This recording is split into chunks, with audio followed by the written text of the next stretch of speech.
तो कैसे हो मेरे बाबू? देखो, तुम्हारे लिए मैंने एक्सरसाइज 1.1 तुम्हारा खत्म कर दिया था और चैप्टर भी खत्म कर दिया था, फर्स्ट चैप्टर। अब तुम लोगों ने बोला था भैया 1.2 भी ला दो। तो देखो 1.2 का मैंने तुम्हारे लिए पूरा जितने भी क्वेश्चन थे सबके सब ला दिया है। और एक और बात कि क्लास 9th वालों का एनसीईआरटी चेंज हुआ है, 10th वालों का चेंज नहीं हुआ है। तो यही हमको पढ़ाना है। तो ये मत सोचना कि भैया क्या पढ़ा रहे हैं, वही वाला तो नहीं है। वही वाला है, चेंज तुम्हारा नहीं हुआ है। तो देखो, पहला क्वेश्चन तुम्हारा एक्सरसाइज 1.2 में था कि हमको √5 को इरेशनल प्रूफ करना था। ठीक है, तो मैंने बताया था तुमको लेक्चर में कि क्या करेंगे। सिंपल सेम क्वेश्चन था। तो यहाँ पे मान लिया हमने कि let us assume that √5 is a rational number. हम मान लेते हैं कि जो हमारा √5 है वो एक रैशनल नंबर है। ठीक है, तो अगर √5 को रैशनल नंबर मान लिए तो हम लोग इसको पी बाई क्यू के फॉर्म में लिख सकते हैं where P and Q are coprime number. ये मैंने बताया था। अब क्रॉस मल्टीप्लाई करके स्क्वायरिंग बोथ साइड कर देंगे तो 5q² इक्वल्स टू p² हो जाएगा। अब हमको यहाँ से क्या पता चल रहा है कि 5 जो है वो डिवाइड कर रहा है p² को, तो 5 p को भी डिवाइड करेगा। ये इक्वेशन नंबर 1 मान लिया हमने। अब हमने क्या माना कि p हम लोग 5c मानते हैं। इधर जो रहेगा ना, देखो एक बात ध्यान रखना, इधर जो रहेगा, इस साइड में जो रहेगा, p के साइड में जो रहेगा इधर में, जैसे कि तुमने स्क्वायरिंग बोथ साइड करके इसको उधर कर दिया, इस साइड में जो भी रहेगा, यहाँ p माने रहोगे तो p को मानना 5c। ठीक है, अगर q के यहाँ पे अगर तुम्हारा b आ गया तो b को मानना, d आ गया तो d को मानना। मतलब जिसको तुम p बाई q की जगह तुम्हारा अगर मन करे चुल मचे a बाई b मानने का, तो a बाई b जब इसको मानोगे तो b इधर चला जाएगा, तो फिर a को मानना। ठीक है, और 5c मैंने इसलिए माना क्योंकि तुमको 5 को प्रूफ करना था, √5 को प्रूफ करना था। √5 को प्रूफ करेंगे तो हमारा 5c मानेंगे। ठीक है, 3 को करते तो 3c मानते, 2 को करते तो 2c मानते। c यहाँ पे कुछ भी ले सकते हो, c b d कुछ भी ले सकते हो, वो बस मैंने एक कांस्टेंट ले रखा है। अब हम क्या करेंगे, इस इक्वेशन को जो भी ये है 5c को, इसको इसके पुट कर देंगे। जब पुट करेंगे तो हमको यहाँ से पता चलेगा कि q² जो है वो 5c² के इक्वल है। अब यहाँ से हमको क्या पता चलेगा कि 5 डिवाइड कर रहा है q² को, तो 5 डिवाइड करेगा q को भी। ठीक है, अब ध्यान से समझना, हमने ऊपर मान रखा था कि p और q जो है हमारा को प्राइम नंबर है। कौन सा नंबर है? को प्राइम नंबर। को प्राइम नंबर्स ऐसे नंबर्स होते हैं जिसका कॉमन फैक्टर 1 होता है, लेकिन हमको यहाँ से क्या पता चला कि p और q का हमको कॉमन फैक्टर 5 मिल रहा है। क्योंकि देखो, p यहाँ पे 5 क्या कर रहा है, p को भी डिवाइड कर रहा है, यहाँ पे 5 क्या कर रहा है, q को भी डिवाइड कर रहा है। तो हम यहाँ से बोल सकते हैं ना कि 5 जो है वो कॉमन फैक्टर है p और q का। तो ये बात तो गलत है, तो हम ये लिखेंगे but this contradict that p and q are coprime number. ये तो कॉन्ट्राडिक्शन पैदा कर रहा है कि भाई जो p और q है वो को प्राइम नंबर है। अगर वो को प्राइम नंबर होता तो उसका कॉमन फैक्टर 1 होता, लेकिन यहाँ पे तो कॉमन फैक्टर उसका 5 आ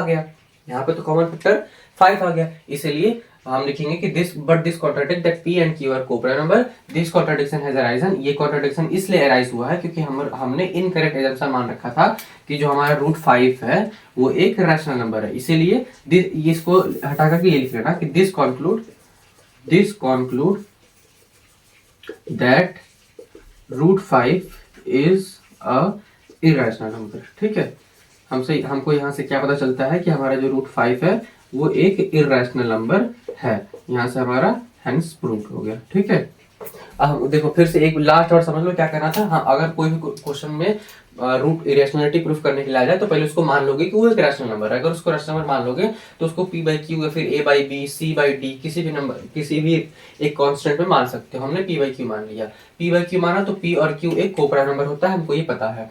हम क्रॉस मल्टीप्लिकेशन करती है, स्क्वायरिंग बोथ साइड करती है, तो 5q² इक्वल्स टू p² आ गया।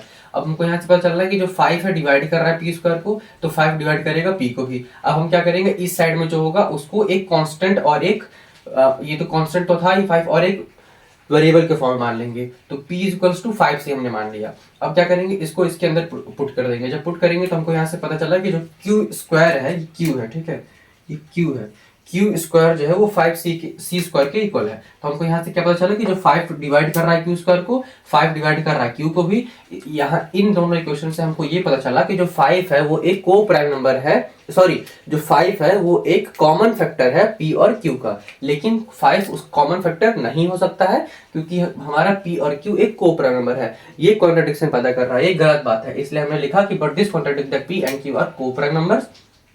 इसीलिए this contradiction has arisen because of our incorrect assumption. ये कॉन्ट्रडिक्शन इसलिए पैदा हुआ क्योंकि हमने इनकरेक्ट एजम्पशन मान रखा था कि जो हमारा √5 है एक रैशनल नंबर है। इसलिए यहाँ से कंक्लूजन निकलता है कि जो √5 है वो एक इरेशनल नंबर है, हेंस प्रूव्ड। अब बढ़ते हैं नेक्स्ट क्वेश्चन पे। अब देखो, अब तुमको सेकंड क्वेश्चन में करना है कि 3 + 2√5 को तुमको इरेशनल प्रूफ करना है, ठीक है। 3 + 2√5 को तुमको इरेशनल प्रूफ करना है। तो मैंने बताया था कैसे करना रहता है। अब बस मान लो कि late us assume that 3 + 2√5 is a rational number, ठीक है। इसको मान लो तुम कि ये है एक रैशनल नंबर। अगर इसको तुम रैशनल नंबर, एक रैशनल नंबर मान लेते हो, तो हमको यहाँ से क्या पता चलेगा कि जो ये है हमारा a/b के इक्वल है। कोई दिक्कत? अब देखो, अब इसमें क्या करना है कि कांस्टेंट को कांस्टेंट की तरफ कर दो और वेरिएबल को वेरिएबल की तरफ कर दो, ठीक है। ऐसे भी कर सकते, एक तो ऐसे कर लो, और एक चीज और कि जो हमारा रूट वाला टर्म है उसको एक साइड और बिना रूट वाला टर्म एक साइड, ऐसे कर लो। तो देखो ये 2√5 हो जाएगा और वो a/b जो है वो +3 है, तो उधर जाकर -3 हो जाएगा। कोई दिक्कत? अब देखो ये 2√5 हो जाएगा और a/b, अब देखो ये हो जाएगा, एलसीएम ले लोगे तो ये इतना आ जाएगा। कोई दिक्कत? अब देखो जो 2 यहाँ मल्टीप्लाई में उधर जाकर के डिवाइड में हो जाएगा, तो √5 = a-3b/2b। यहाँ से हमारा ये आ गया, ठीक है। अब देखो यहाँ से हमको क्या, अब मैंने तुमको उस लेक्चर में बहुत अच्छे से बताया था कि बाबू देखो ये जो है वो एक रैशनल नंबर है। a-3b/2b is a rational number. ये एक रैशनल नंबर है। अगर कोई रैशनल नंबर एक इस किसी भी चीज के इक्वल है तो वो एक रैशनल नंबर वो भी हो जाएगा। ये रैशनल नंबर है, ये इसके इक्वल है, तो ये भी रैशनल नंबर होगा। ये अगर रैशनल नंबर है, ये इसके इक्वल है, तो ये भी एक रैशनल नंबर होगा, ये भी एक रैशनल नंबर होगा। लेकिन ये बात तो गलत है, हमको पता है कि भैया √5 is not a rational number. हमको तो ये बात पता है, तो हमको यही चीज लिखना है कि यहाँ से देखिए, यहाँ से हम क्या लिखेंगे कि जो हमारा a-3b/2b है इज अ रैशनल नंबर। हमको यहाँ से क्या पता चला कि ये एक रैशनल नंबर है, ठीक है।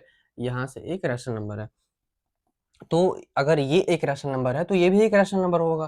तो हम लिखेंगे so also √5 is a rational number.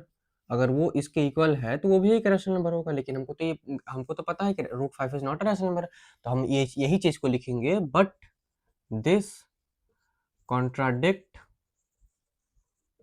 The fact that √5 is an irrational number, ठीक है। हमको तो पता है भैया कि जो √5 है वो एक इरेशनल नंबर है, हम उसी को लिखेंगे कि ये कॉन्ट्राडिक्शन पैदा कर रहा है, ये फैक्ट कॉन्ट्राडिक्ट कर रहा है कि जो √5 है वो एक इरेशनल नंबर है। हमको तो पता है, तो यहीं से हम लिखेंगे। हम यहाँ से वही सेम चीज ऊपर वाला छाप देंगे, मतलब जो उसमें छापे थे कि this contradiction this contradiction this contradiction has arisen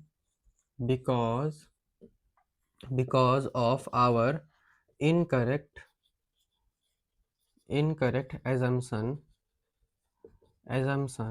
that ये जो वो था 3 + 2√5 इज अ रैशनल नंबर। ये जो हमारा कॉन्ट्रडिक्शन पैदा हुआ है, ये क्यों पैदा हुआ है? क्योंकि जो हमारा 3, हमने ये गलत एजम्पशन मान रखा था कि जो हमारा 3 + 2√5 है वो एक रैशनल नंबर है। तो यहीं से हम लिखेंगे कि दिस conclude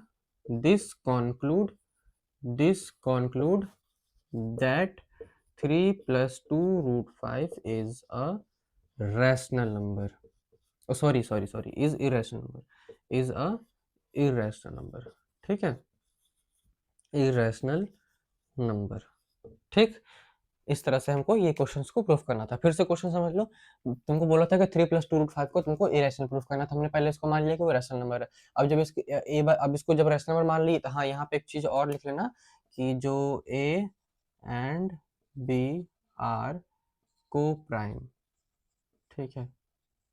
ए और जो बी है वो एक को प्राइम नंबर है, ठीक है। ये इसको लिख लेना ऊपर। तो अभी जब ऐसा करोगे तो हमको देखो, अब रूट वाला टर्म एक साइड करना है और बिना रूट वाला टर्म एक साइड करना है, तो हमने कर दिया। अब ये एक रैशनल नंबर था, ये इसके इक्वल है, तो ये भी रैशनल नंबर हो जाएगा। ये एक रैशनल नंबर है, ये इसके इक्वल है, तो ये भी रैशनल नंबर हो जाएगा। लेकिन ये बात गलत है, हम लिखेंगे this is a rational number, so also √5 is a rational number, क्योंकि ये इसके इक्वल है। लेकिन हम यहाँ से हमको क्या पता चल रहा है कि this contradict that the fact √5 is an irrational number. हमने ये लिखा कि हमको तो पता है कि भैया कि जो √5 वो एक इरेशनल नंबर है, तो कैसे आप बोल रहे हैं कि √5 एक इरेशनल नंबर? तो ये बात गलत है। तो हम लिखेंगे कि ये कॉन्ट्राडिक्शन इसलिए अराइजन हुआ है क्योंकि हमने इनकरेक्ट एजम्पशन मान रखा था कि 3 + 2√5 इज अ रैशनल नंबर, इसलिए this conclude that 3 + 2√5 is an irrational number. This is your question number 2। Let's move on the question number 3। है 1/√2, ठीक है, 1/√2। अब इसको प्रूफ करना है तुमको इरेशनल, तो कैसे करोगे? इसको ही मान लो कि let let us assume let us assume that 1/√2 is a rational number. इसको भी मान लेते हैं, ठीक है, इसको ही मान लेते हैं। अगर इसको मान लोगे तो हम इसको क्या कर सकते हैं, a/b के इक्वल कर सकते हैं। अब रूट वाला एक साइड और बिना रूट वाला एक साइड। तो चलो अब देखो क्या कर सकते हो, इसको b is equals to a√2 कर सकते हो। कोई दिक्कत नहीं होनी चाहिए। अब देखो b और a इधर आ जाएगा तो ये √2 हो जाएगा, ठीक है, हो सकता है ना? हाँ, हो सकता है। देखो, तो अब मैंने बताया था कि ये अगर रैशनल नंबर है तो ये भी रैशनल नंबर हो जाएगा, तो वही लिख दो कि b/a is a rational number, ठीक है। So also √2 is a rational number. अगर अगर b/a एक रैशनल नंबर है तो वो इसके इक्वल है, तो वो √2 भी रैशनल नंबर होगा। लेकिन ये बात गलत है, बाबू। तो हम लोग क्या लिखेंगे यहाँ पे? हम लोग यहाँ पे लिखेंगे कि but this contradict that √2 is contradict that the fact √2 is a irrational number। हमने यहाँ पे लिखा कि भैया ये कॉन्ट्राडिक्शन पैदा हो रहा है कि हमारा √2 एक रैशनल नंबर है। ये कॉन्ट्राडिक्शन हमको पता है कि √2 एक रैशनल नंबर है, तो वही चीज हम वहाँ पे लिखेंगे कि this contradict that fact the √2 is an irrational number. हमने ये लिख दिया। अब हम लिखेंगे यहाँ पे कि this contradiction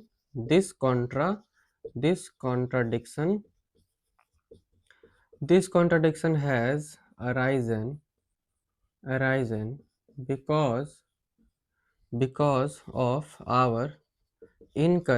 because of our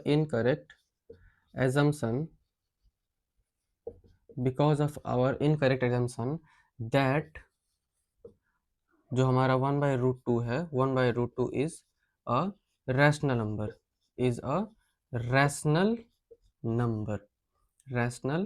number, ठीक है, ये आर है। तो हम यहाँ से लिखेंगे कि this conclude that 1/√2 is a rational number। Sorry, ये इरेशनल नंबर होगा, ठीक है, इरेशनल नंबर, ठीक है, वो डबल आर होगा ना, तो यहाँ से इरेशनल नंबर, ठीक है, ये हमारा हैंस प्रूफ हो गया। अब अब क्वेश्चन फिर से समझ लो कि लिखा था 1/2 को हमको रैशनल नंबर इरेशनल प्रूफ करना, तो हमने मान लिया कि वो एक रैशनल नंबर है। उसको इस तरह के फॉर्म में ला दिया, रूट वाले टर्म को एक साइड, बिना रूट वाले टर्म को एक साइड कर दिया। हमको पता है कि b/a एक रैशनल नंबर है, तो √2 भी एक रैशनल नंबर हो जाएगा क्योंकि वो इसके इक्वल है। वही चीज़ हमने इन दोनों में लिख दिया। लेकिन यहाँ पे कॉन्ट्रडिक्शन पैदा ये हो रहा है कि this contradict that the fact √2 is an irrational number. ये एक इरेशनल नंबर है, इसलिए दिस कॉन्ट्रडिक्शन। अब ये कॉन्ट्रडिक्शन क्यों राइज हुआ? This contradiction has arisen because of our incorrect assumption। हमने एक इनकरेक्ट assumption मान रखा था कि 1/√2 एक इरेशनल नंबर है, इसीलिए ये कंक्लूड करता है कि 1/2 एक इरेशनल नंबर है। ये था हमारा क्वेश्चन नंबर 3 का पार्ट 1। पार्ट 2 पे चलते हैं।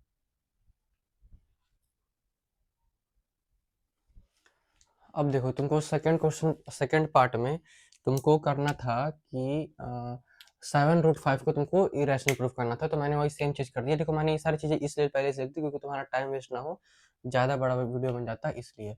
तो मैंने लिखा let us assume that 7√5 is a rational number. मैंने मान लिया कि 7√5 एक रैशनल नंबर है, तो उसको मैंने इस तरह से इस फॉर्म में ला दिया, रूट को एक साइड कर दिया, बिना रूट को एक साइड कर दिया, तो a/7 भी आ गया। अब a/7 भी एक रैशनल नंबर है, तो √5 भी एक रैशनल नंबर हो जाएगा क्योंकि उसके इक्वल है। लेकिन ये बात गलत है। This contradict that the fact √5 is an irrational number. ये कॉन्ट्राडिक्ट कर रहा है एक फैक्ट को कि √5 एक इरेशनल नंबर है, तो वही चीज मैंने यहाँ पे लिख दिया है। तो अब हम ये कॉन्ट्रडिक्शन पैदा हुआ, ये कॉन्ट्रडिक्शन इसलिए पैदा हुआ क्योंकि हमारा इनकरेक्ट assumption था कि 7√5 एक रैशनल नंबर है, इसलिए this conclude that 7√5 is an irrational number. Contradiction की स्पेलिंग हो सकती है थोड़ी सी मिस्टेक हो, देख लेना क्या होती है, ठीक है। मैंने तुमको यहाँ पे इंग्लिश पढ़ाने के लिए नहीं बोला है, मैथ पढ़ा रहा हूँ, तो ये कॉन्ट्रडिक्शन की स्पेलिंग देख लेना। This conclude that 7√5 is an irrational number, hence proof. पढ़ते हैं पार्ट थर्ड पे। अब देखो तुम्हारा लास्ट पार्ट है और खत्म हो गया, तो फिर तुम्हारा ये एक्सरसाइज 1.2, ठीक है। जो तुम्हारा क्वेश्चन है वो बोला है 6 + रूट 2 को तुमको प्रूफ करना है एक इरेशनल नंबर। तो हमने मान लिया कि 6 + रूट 2 है वो एक रैशनल नंबर है, ठीक है। तो उसको इस तरह से कर दिया, रूट को एक तरफ कर दिया, बिना रूट को एक तरफ कर दिया, हमारा आया a-6b/b। हम इसको रैशनल नंबर बोल सकते हैं, ये एक रैशनल नंबर है, ये इसके इक्वल है, तो रूट 2 भी एक रैशनल नंबर होगा, ठीक है, रैशनल नंबर होगा। लेकिन ये कॉन्ट्रडिक्शन पता कर रहा है, ये कॉन्ट्रडिक्शन ये पता कर रहा है कि ये फैक्ट है कि रूट 2 जो है वो एक इरेशनल नंबर है, ये कॉन्ट्रडिक्शन पता कर रहा था, वो चीज़ हमने लिख दिया। अब हम यहाँ से लिखेंगे कि ये कॉन्ट्रडिक्शन इसलिए पैदा हुआ है क्योंकि हमने इनकरेक्ट एजम्पशन मान रखा था कि 6 + रूट 2 है वो एक रैशनल नंबर है। यहाँ से कंक्लूजन निकल रहा है कि जो 6 + रूट 2 है वो एक इर्रेशनल नंबर है। आज का तुम्हारा चैप्टर इतना ही था। ये जो पीछे लिखा है वो पीडीएफ दे दूंगा, टेलीग्राम जाकर के देख लेना। ये पीडीएफ तुमको ऐसा नहीं मिलेगा, हैंड रिटन के फॉर्म मिलेगा, ये भी मिल जाएगा और हैंड रिटन के फॉर्म मिल जाएगा, जो अच्छा लगे वहाँ से छाप लेना कॉपी में अपने। ये तुम्हारा चैप्टर होता है खत्म। तुम्हारा मैंने एक्सरसाइज 1.1 भी खत्म कर दिया, एक्सरसाइज 1.2 भी खत्म कर दिया। उसके बाद में तुम्हारे चैप्टर का जितने भी कॉन्सेप्ट थे वो भी मैंने खत्म कर दिए। बहुत ही छोटे छोटे वीडियोज है, सब में खत्म कर दिया है, जाकर के वो वीडियो भी देख लेना अगर नहीं देखे हो तो। बाकी हम मिलते हैं अगले चैप्टर जो कि है पॉलिनोमियल्स पे, और साइंस के भी चैप्टर्स आएंगे, जो कि पहला तुम्हारा है केमिकल रिएक्शन और इक्वेशंस, वो मैं जल्दी ही लाऊंगा, ठीक है। तो वीडियो अच्छा लगा हो तो वीडियो को लाइक कर देना, चैनल को सब्सक्राइब कर देना, और कमेंट के बगल में एक हाइप का ऑप्शन आता है, हाइप, तो हाइप करना ताकि वीडियो को रीच मिल सके, ठीक है। तब तक के लिए राधे राधे, मिलते हैं किसी और वीडियो में किसी और टॉपिक के साथ।